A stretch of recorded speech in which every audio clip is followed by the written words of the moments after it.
Waktu yang sudah disiapkan untuk boleh saya mengambil beberapa informasi terkait pengambilan keputusan yang telah dilakukan selama sebagai Ibu berkaitan dengan posisi Ibu sebagai pemimpin sebuah satuan pendidikan. Bagaimana cara Ibu dalam mengidentifikasi sebuah kasus? Apakah itu termasuk dilema etika atau ujian moral? Cara seperti apa yang dapat Ibu lakukan untuk mengidentifikasi hal-hal tersebut?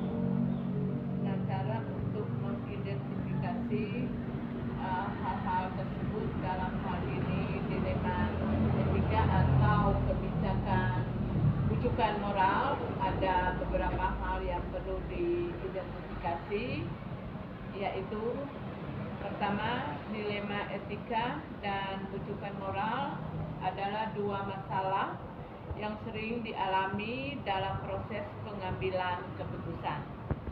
Dilema etika merupakan sebuah situasi di mana keduanya benar namun bertentangan dalam pengambilan keputusan.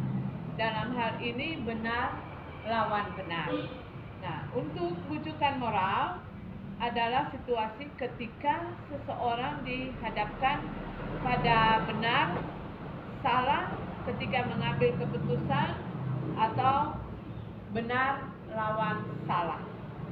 Nah, dilema etika lebih sulit diatasi karena dipengaruhi oleh faktor cinta, faktor keadilan, faktor kebenaran, dan lain-lain. Banyak faktor yang mempengaruhi sehingga untuk mengambil satu keputusan itu sebagai seorang pemimpin seringkali menjadi dilema. Nah, kalau rujukan moral sudah diatasi dengan berbagai kebenaran sehingga untuk rujukan moral mudah diatasi karena sudah ada norma benar dan salah bagi setiap perilaku yang dilakukan oleh seseorang. Selama Ibu menjalankan satuan pendidikan, apakah Ibu bisa memberikan sebuah contoh konkret persoalan yang pernah Ibu hadapi?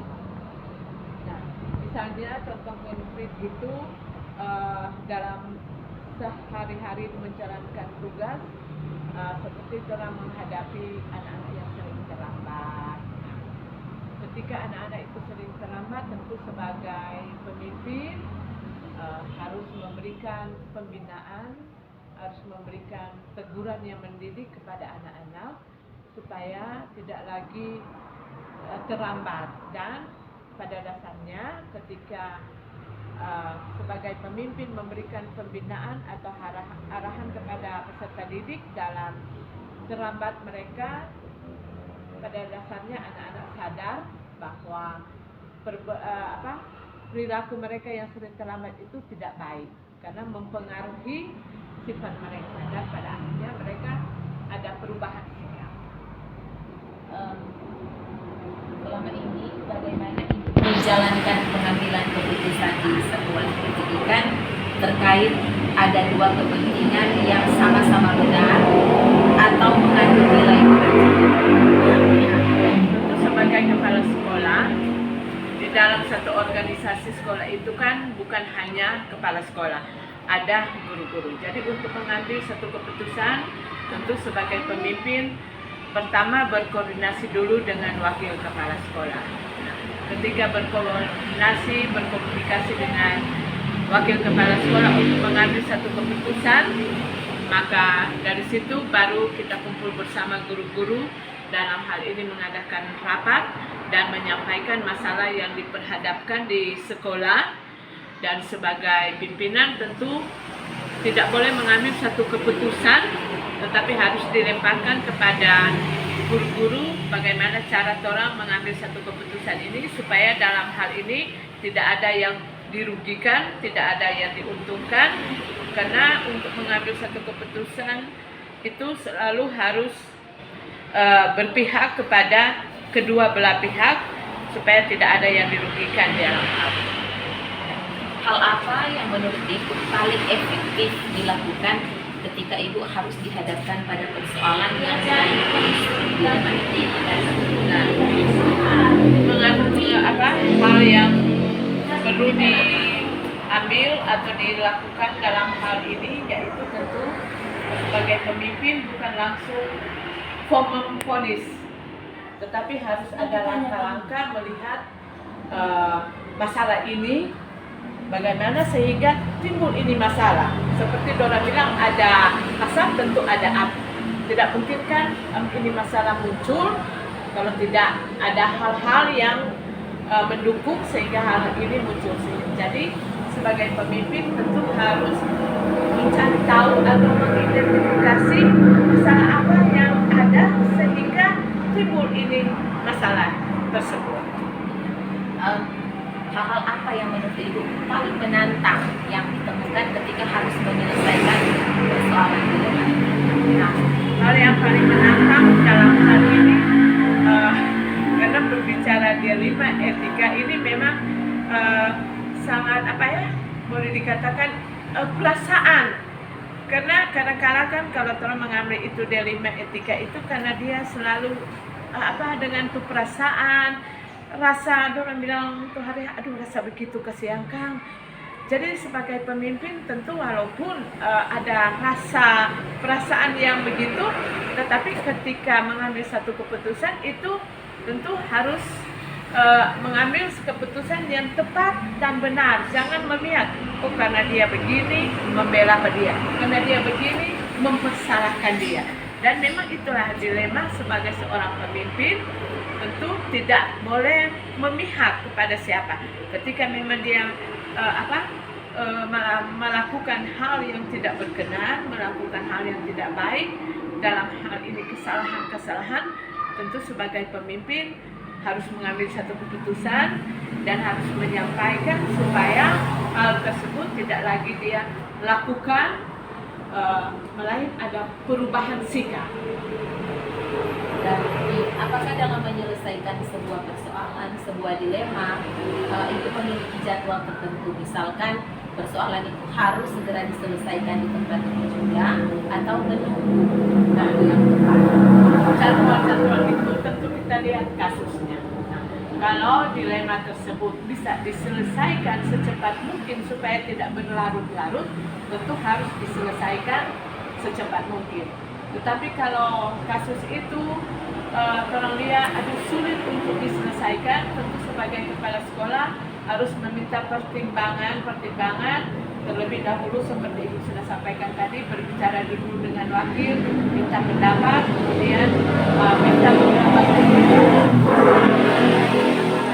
Nah, ketika dari wakil, dari teman-teman sudah menyampaikan, Bu boleh selesaikan kuat supaya ini yang bersangkutan dia sudah jadi pikiran dan dia mau merubah. Kalau nyanda pasti dia pikir karena Ibu tidak menyelesaikan, ya pasti dia pikir dia ada begini itu nyanda masalah dah.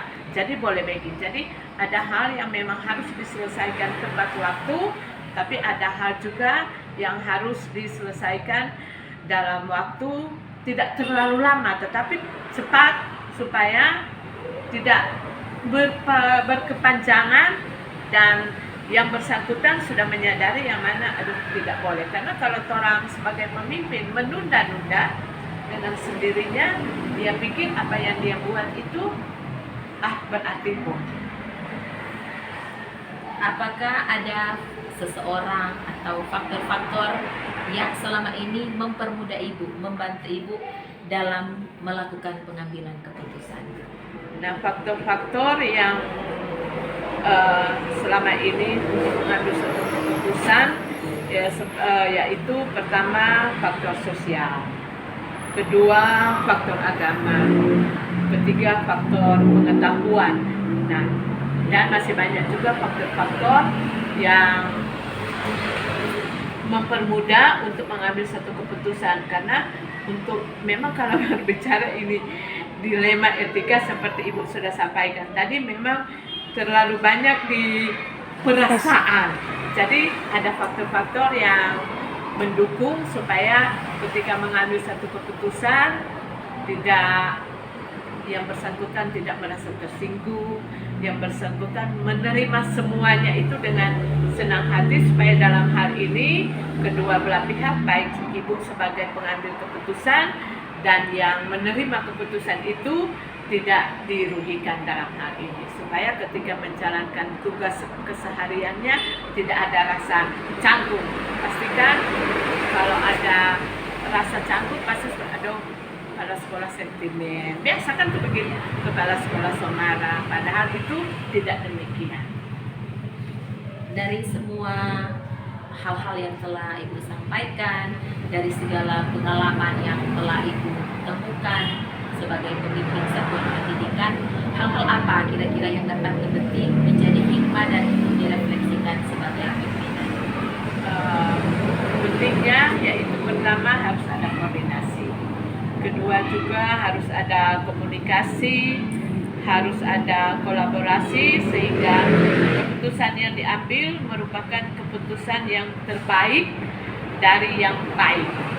Jadi harus ada komunikasi, harus ada koordinasi, supaya seperti Ibu sampaikan tadi, supaya dalam hal ini kedua belah pihak tidak ada yang dirugikan, sama-sama enjoy, sama-sama senang, supaya ketika menjalankan tugas keseharian tetap enjoy. Terima kasih banyak Bu, Ya. luar biasa telah berbagi pengalaman untuk boleh saya juga praktikkan sebagai pemimpin pembelajaran di kelas, menjadi berbagi kita dalam tugas profesi, dalam keluarga masyarakat. Luar biasa sekali, dan terima kasih semuanya.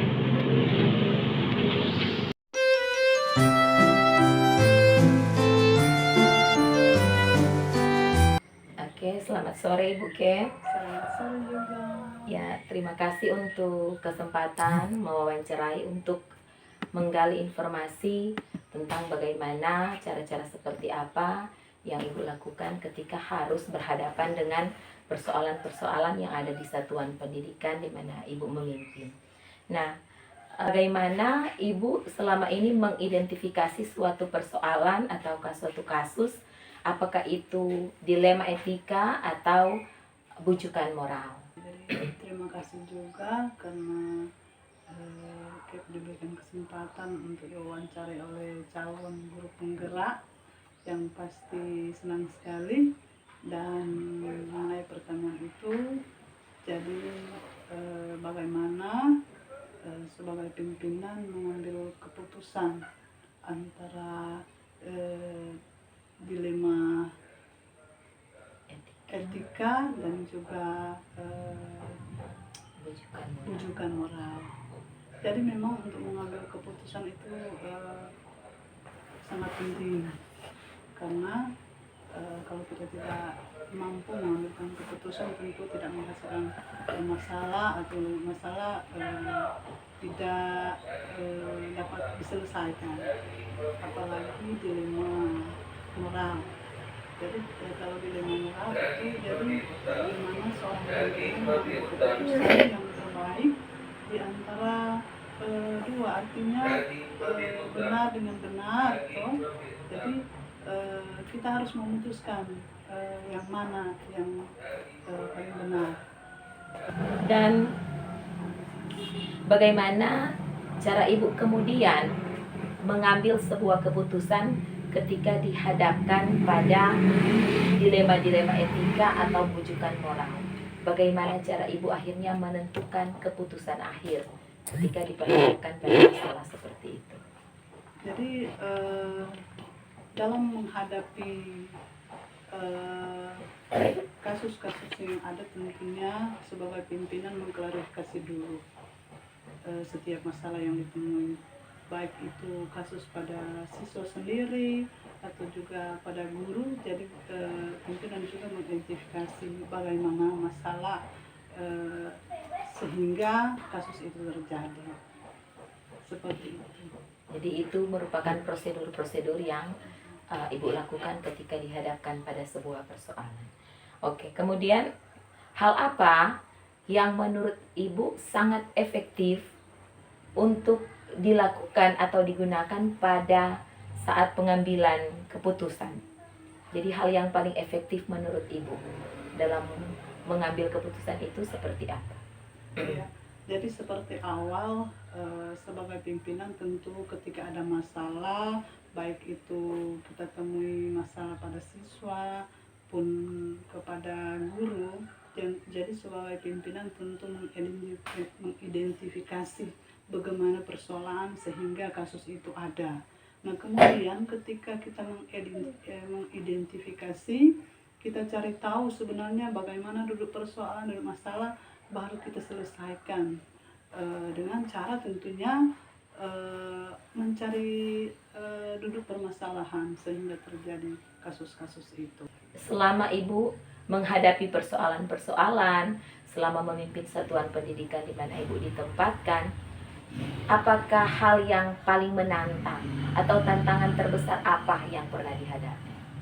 Ya, jadi ada pengalaman yang memang sebagai pimpinan juga untuk mengambil keputusan itu sangat berat, seperti masalah yang terjadi pada kasus pada siswa, termasuk asusila, di mana ada siswa kelas 5 yang dapat telah melakukan perbuatan yang tidak baik atau moral yang ditunjukkan, sehingga itu semua harus diluruskan dengan mengidentifikasi apakah memang benar itu dilakukan atau tidak. Jadi memang sangat berat karena masalah ini sudah sampai kepada orang tua. Jadi senantiasa yang pasti persoalannya sudah besar, panjang, karena orang tua sudah tahu masalah, kemudian orang tua juga langsung datang di sekolah untuk mengklarifikasi apakah kasus itu benar atau tidak. Tetapi karena begitulah anak-anak, jadi ada anak-anak yang melihat langsung, jadi itu yang membuat orang tua marah. Jadi kami juga sebagai pimpinan sekolah harus menyelesaikan memang dengan rumit antara orang tua murid juga dengan pimpinan sekolah. Iya, seperti itu. Apakah sebagai pimpinan Ibu memiliki jadwal tertentu dalam menyelesaikan persoalan? Misalkan ketika menghadapi dilema etika atau bujukan moral, apakah persoalan itu langsung diselesaikan di saat itu juga atau ditunda untuk diselesaikan kemudian?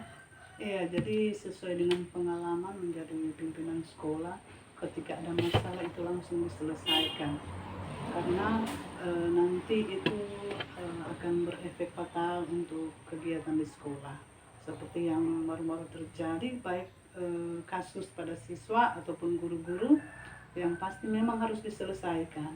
Kalau sudah diselesaikan, maka kegiatan pembelajaran di sekolah aman, seperti itu.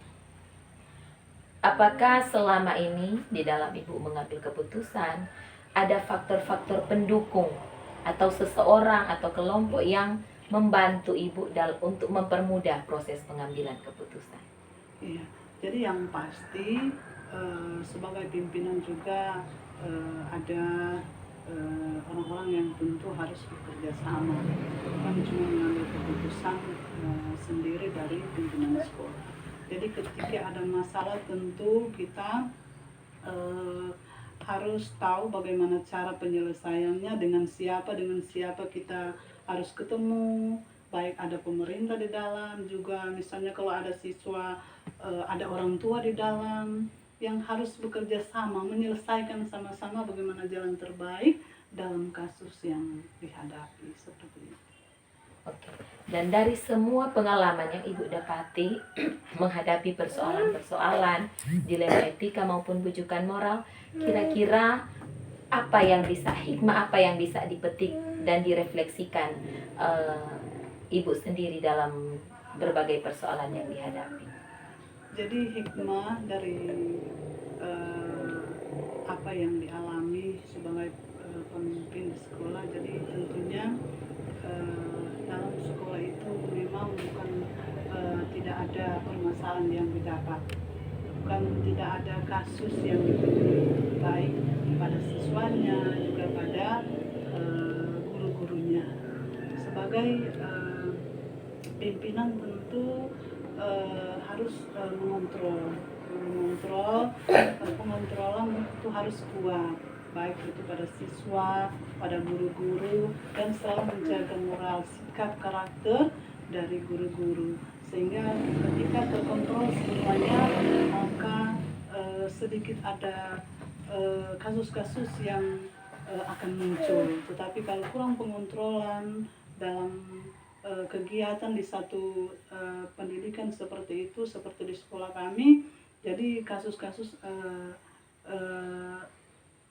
artinya tidak akan muncul ketika ada pengontrolan, baik dari pimpinan sekolah, juga ada dari guru-guru terhadap para siswa. Seperti itu. Oke, luar biasa sekali. Terima kasih Ibu. Ibu telah berbagi pengalaman yang seyogyanya bisa saya pakai juga sebagai pemimpin pembelajaran di dalam kelas dan mungkin menjadi bekal nanti ketika di dalam dunia profesional sebagai guru. Terima kasih banyak Ibu Cap. Selamat Sama-sama, sore. terima kasih, sukses mengikuti Amin. calon guru penggerak ke depan. Terima kasih.